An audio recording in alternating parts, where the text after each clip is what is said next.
Quelques rappels au sujet de la vidéo précédente. On se donne une droite D quelconque, ici on l'a installée verticalement, un point F quelconque aussi du moment qui n'est pas sur la droite, et on l'avait situé à droite de la droite. Ensuite, on s'intéresse au lieu des points, les points s'appellent P, et un point fait partie du lieu s'il se trouve à même distance de D que de F. Alors on avait construit toute une série de points de ce lieu, et tous ces points avaient mis en lumière la courbe qui est ici, qu'on avait appelée une parabole. Le point F s'appelle le foyer de la parabole, la droite D s'appelle la directrice. Et la droite qui passe par le foyer, qui est perpendiculaire à la directrice, s'appelle l'axe focal de la parabole. La parabole ne possède qu'un seul point sur l'axe focal, ce point s'appelle le sommet, il est baptisé grand S ici. Ensuite, en choisissant un repère de façon bien précise, c'est-à-dire l'axe des X le long de l'axe focal et l'axe des Y non pas le long de la directrice, mais perpendiculaire à l'axe des X et passant par le sommet S, eh bien, en donnant à X et Y un point quelconque de la parabole, on parvient à établir le lien qui lie X et Y et donc l'équation cartésienne de la parabole qui est Y carré égale 4 fois C fois X. C, c'est un nombre qui représente la moitié de la distance entre le foyer et la directrice. La distance entre le foyer et la directrice s'appelle petit p, c'est le paramètre de la parabole. Bien, ce qu'on va faire maintenant, c'est se demander ce qui se passe si le foyer, au lieu de se trouver à droite de la directrice, se trouve à gauche de la directrice. Alors si le foyer se trouve à gauche et qu'on construit des points de la parabole comme dans la vidéo précédente, eh bien, on établit une courbe qui a cette allure-ci, qui est aussi une parabole. Et ensuite, on va choisir le repère de la même façon, c'est-à-dire l'axe des X le long de l'axe focal, et l'axe des Y passant par le sommet de la parabole est perpendiculaire à l'axe des X. Donc l'axe des Y n'est pas la directrice. On définit de la même façon la distance entre le foyer et la directrice par petit p, c'est un nombre donc strictement positif, et si on le divise par 2, on obtient C. Donc C est à la fois la distance entre le foyer et le sommet, et la distance entre le sommet et la directrice.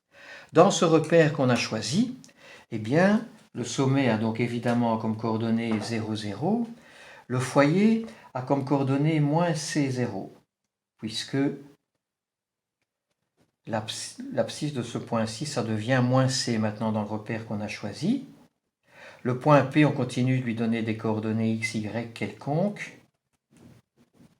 Le point D qui est ici, qui est l'intersection de la directrice avec l'axe des x, eh bien ce point ici a comme coordonnées C0.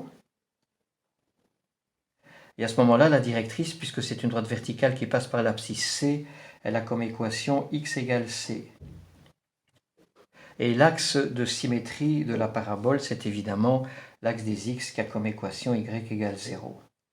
Alors maintenant, on va passer à l'équation de cette parabole, et pour ça, on va utiliser le fait que si un point se trouve sur la parabole, eh bien, c'est qu'il se trouve à même distance de f que de d, et il suffit d'exprimer ces deux distances. La distance de p à f, c'est un nombre qu'on construit sous une racine carrée en effectuant d'abord la différence entre les abscisses de P et de F, x moins C c'est x plus C, le tout au carré, et on rajoute la différence entre les ordonnées y moins 0 au carré.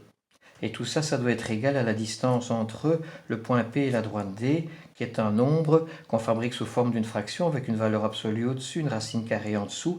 Dans la valeur absolue, l'équation de la directrice, lorsque tout est ramené à gauche du égal, c'est-à-dire x moins C, et dans laquelle on remplace évidemment xy par les coordonnées de p qui sont aussi x moins c, donc ça devient x moins c, et puis ici le coefficient d'x au carré plus le coefficient du terme en y au carré qui est 0.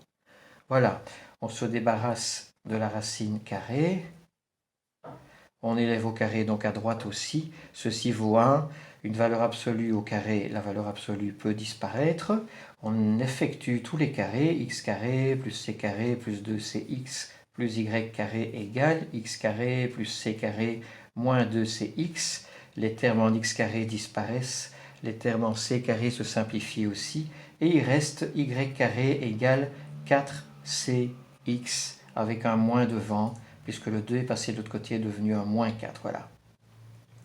L'équation de la parabole P2.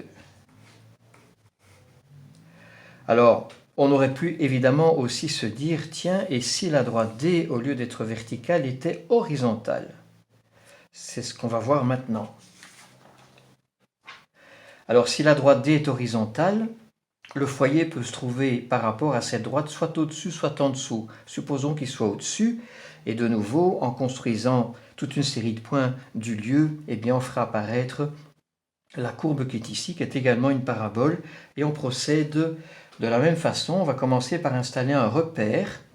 Alors cette fois-ci, l'axe des X va être la droite qui passe par le sommet de la parabole et qui est parallèle à la directrice. Et l'axe des Y va être l'axe focal.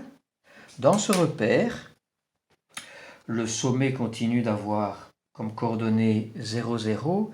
Le foyer, il est sur l'axe des Y maintenant, et il a ici comme ordonnée petit c, et donc il a comme coordonnée 0c. C, c'est toujours la demi-distance entre le foyer et la directrice, ou bien la distance entre le foyer et le sommet, ou bien la distance entre le sommet et la directrice. Le point P, c'est un point quelconque auquel on va donner des coordonnées quelconques x et y.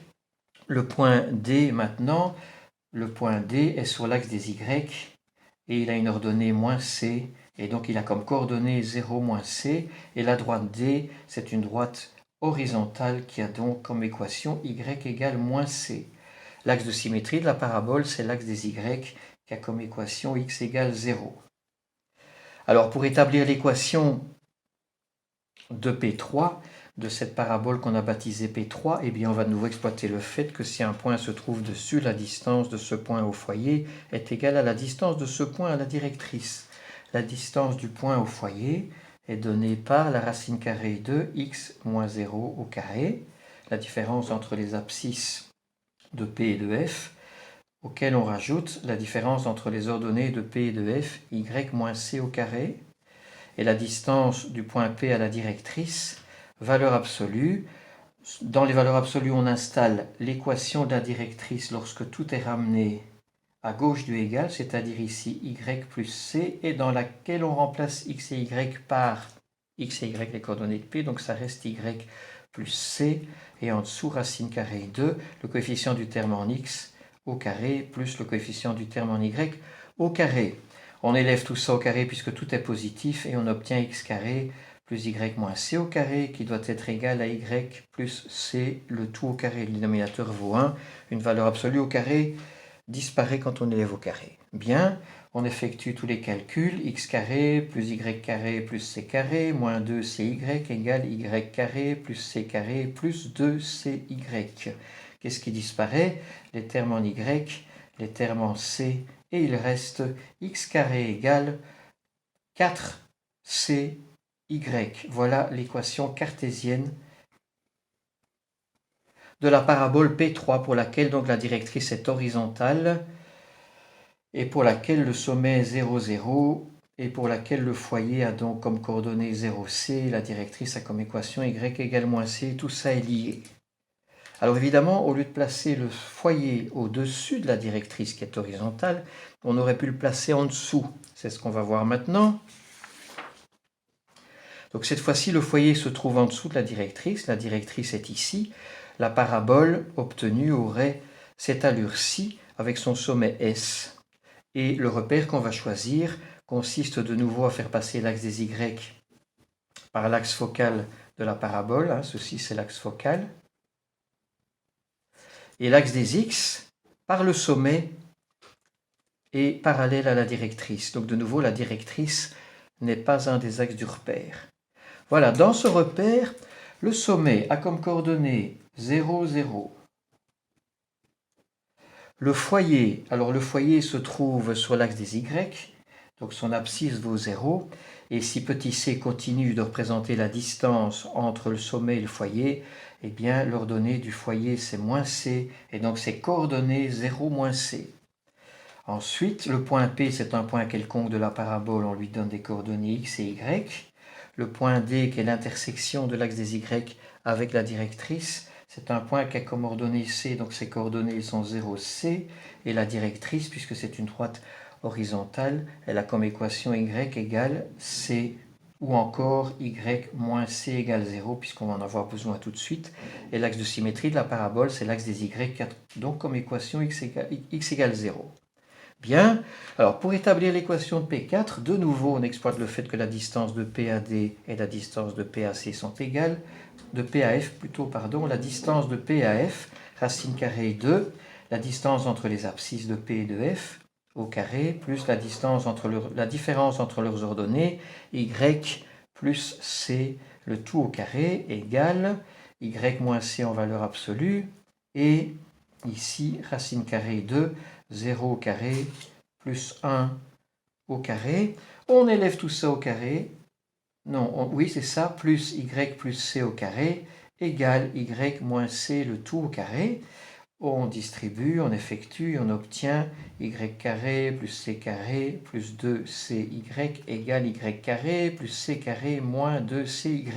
Les termes en y carré disparaissent, les termes en c carré aussi, et il reste x carré égale moins 4cy, qui est donc l'équation de la parabole P4, qui a donc une directrice horizontale parallèle à l'axe des x et un foyer sur l'axe des y. Voilà.